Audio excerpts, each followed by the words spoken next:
This presentation is brought to you by Emily Dusek, Emily Meacham, and Cynthia Bassette, and we are here to talk to you about trust and empathy. Trust and empathy go hand in hand. Trust is more easily built by people who use empathy as a tool in compassionate communication between participants in a singular or group dialogue. So, let's explore a little bit about what it means to be empathetic and the means in which it can be used to develop trust. The concept of empathy is so broad that it can be a little difficult to narrow it down to one definition. But according to the results that show up on Google when you search for the definition of empathy, it is the ability to understand and share the feelings of another. People thirst for others to understand their feelings, and when somebody does, it touches them so deeply that sometimes they laugh or cry. Chad Mainton. That can be the power of empathy. Though empathy is often defined as a single trait, a closer look at empathy reveals that there are actually three different kinds of empathy. These are cognitive empathy, emotional empathy, and empathy concern. This is known as the empathy triad.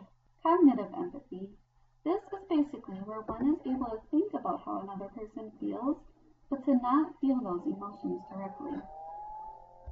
Emotional empathy. This involves the amygdala, the hypothalamus, the hippocampus, and the orbital frontal cortex parts of the brain. That allows us to feel fast without thinking deeply. They tune us in by arousing in our bodies the emotional states of others. And empathy concern. This is being able to intuitively know what another person needs from you.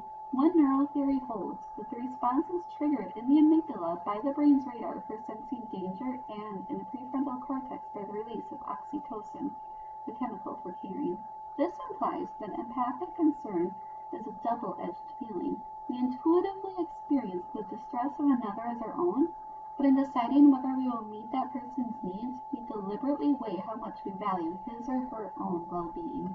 So now that we've come to know that there are different kinds of empathy, and that some people have more than a certain kind of empathy than others, it is important to note that we are not born with only one kind of empathy, and only a certain amount of it at that. Empathy is not a fixed trait, and it is a quality that we can develop within ourselves. This practice is called empathic lessening, and is something that every person is capable of. Say what? We're capable of something we didn't even realize it? Well, according to Tan, we sure are. And there are 4 ways we can go about developing this newfound skill we have. They are mindfulness. When we remember to keep our emotions and judgments in check, we become more open and able to interpret things differently. Kindness.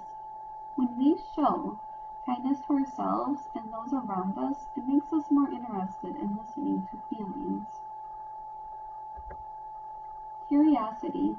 Don't just assume you know what that person is feeling when they are telling you their stories. Follow their lead in the telling of their story.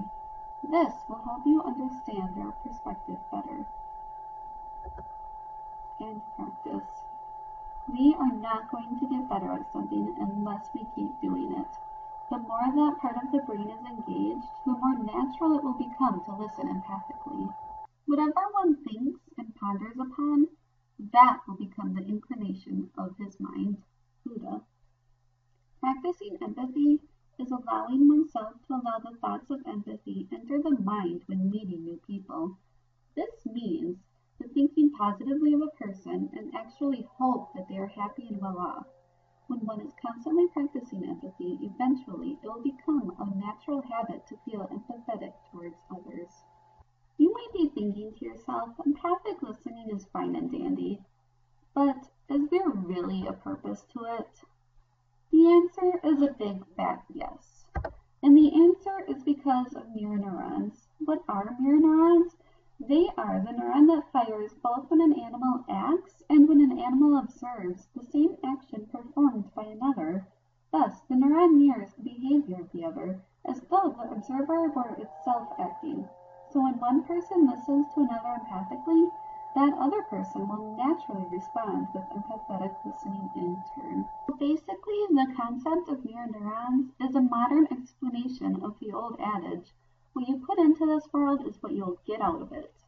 This applies to your home life as well as your work life. To demonstrate the positive impact of empathy on the workplace is a study done by the Center for Creative Leadership. This study is based on a sample of 6,731 leaders from 38 different countries, where at least 3 of their subordinates were asked to rate their manager on 4 different items. These 4 different items were: is your boss sensitive to signs of overwork in others? Does your boss show interest in the needs, hopes, and dreams of other people? Is your boss willing to show or help an employee with personal problems? And does your boss convey compassion toward them when other people disclose a personal loss? Each of these questions were measured on a 5-point scale, with 1 being not at all and 5 being to a very great extent. And to measure the effectiveness of each manager in the sample also had 1 boss rate them on 3 items that measured job performance. The first one was, how would you rate this person's performance in his or her job? 2 was, where would you place this person as a leader compared to other leaders inside and outside your organization? And 3, what is the likelihood that this person will derail in the next 5 years as a result of his or her actions or behaviors as a manager? And the results, they show that empathy is definitely positively related to job performance. Managers who show more empathy toward direct reports are viewed as better performers in their job by their bosses. The findings were consistent across the sample. Empathic emotion, as rated from the leader's subordinates, positively predicts job performance ratings from the leader's boss. As demonstrated by this graph, the relationship between empathy and performance is not as strong in low-power distance cultures. A low-power distance culture is where there is a preference for consultation, and subordinates will quite readily approach and contradict their bosses. An example of this would be in Colombia.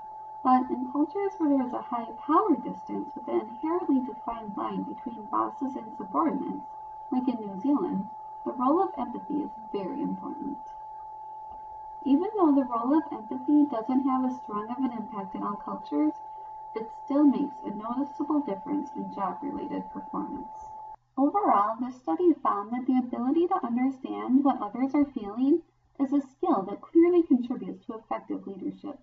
So we now know that empathetic leaders are assets to organizations, in part because they are able to effectively build and maintain relationships. A crucial component to building sustainable working relationships is trust. Think about it. Would you want to work with somebody that you don't trust? The CCL study identified empathy and trust as key components of effective leadership. So how does an effective leader use these attributes to overcome Lencioni's pyramid of team dysfunction? Having empathetically listened to valued employees who are team members, an effective leader knows how to answer questions of what for, who me, and why try to dissipate attitudes of whatever and become first in building a foundation of trust that will retain employees, leading to greater job satisfaction for employees and managers. So is trust simply a matter of perspective?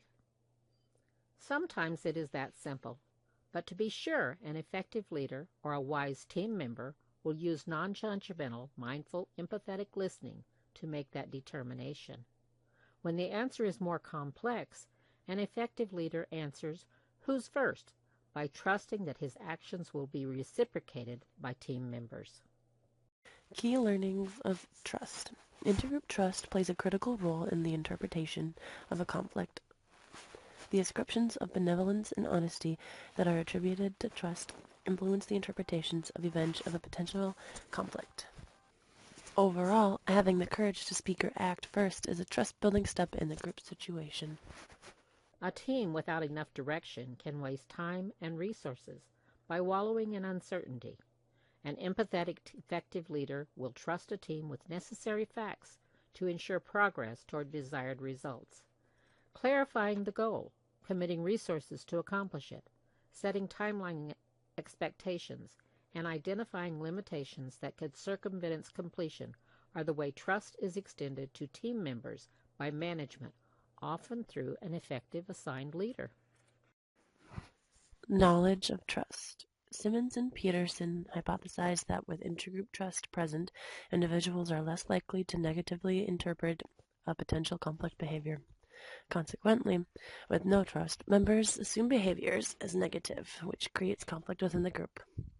Intergroup trust will negatively moderate the relationship between task and relationship conflict.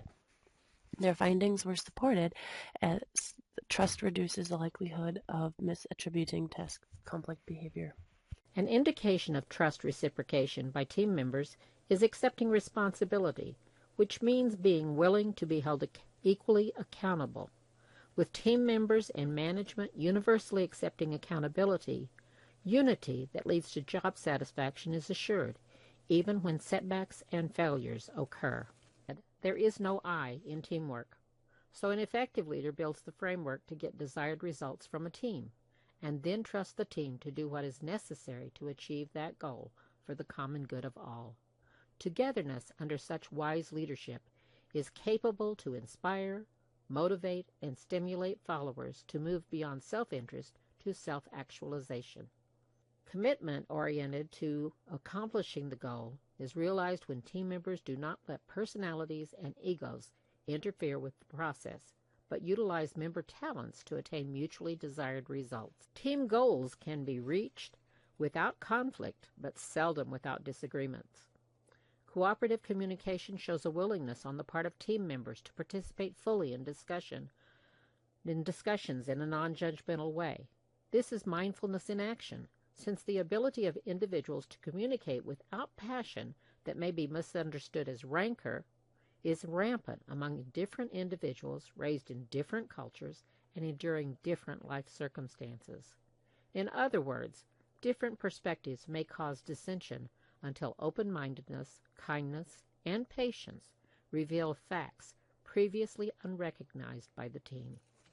Our strategy and recommendation is mindfulness promotes being non-judgmental and leaving one open-minded. The traits of mindfulness support intergroup trust within a workplace setting. By practicing mindfulness, one could promote the trust within a group, which could lead to a healthier work environment. So be courageous in using mindfulness as a team member, if you're not the leader. In Tan's chapter, Empathy and the Monkey Business of Brain Tango, he included the coaching or mentoring cycle of Mark Lesser, an accomplished executive coach. It fully applies to reinforcing trust by using respectful and thus empathetic conversational skills. Skills that recognize others have knowledge that can be discovered with attentive kindness, that is exhibited by asking probing questions, open-ended questions, providing feedback, and creating partners among those who may see a goal or problem from different perspectives, but are united by the goal and the common good that can be achieved through accomplishing that goal. Teams that establish a foundation of trust will keep the distinctive color of different perspectives in team members. Those team members will have become empathetically prepared to tackle new problems or achieve new goals because they have learned to work through differences while maintaining respectful relationships. In summary, empathy is the pathway of promise for collaborative teamwork based on a foundation of trust.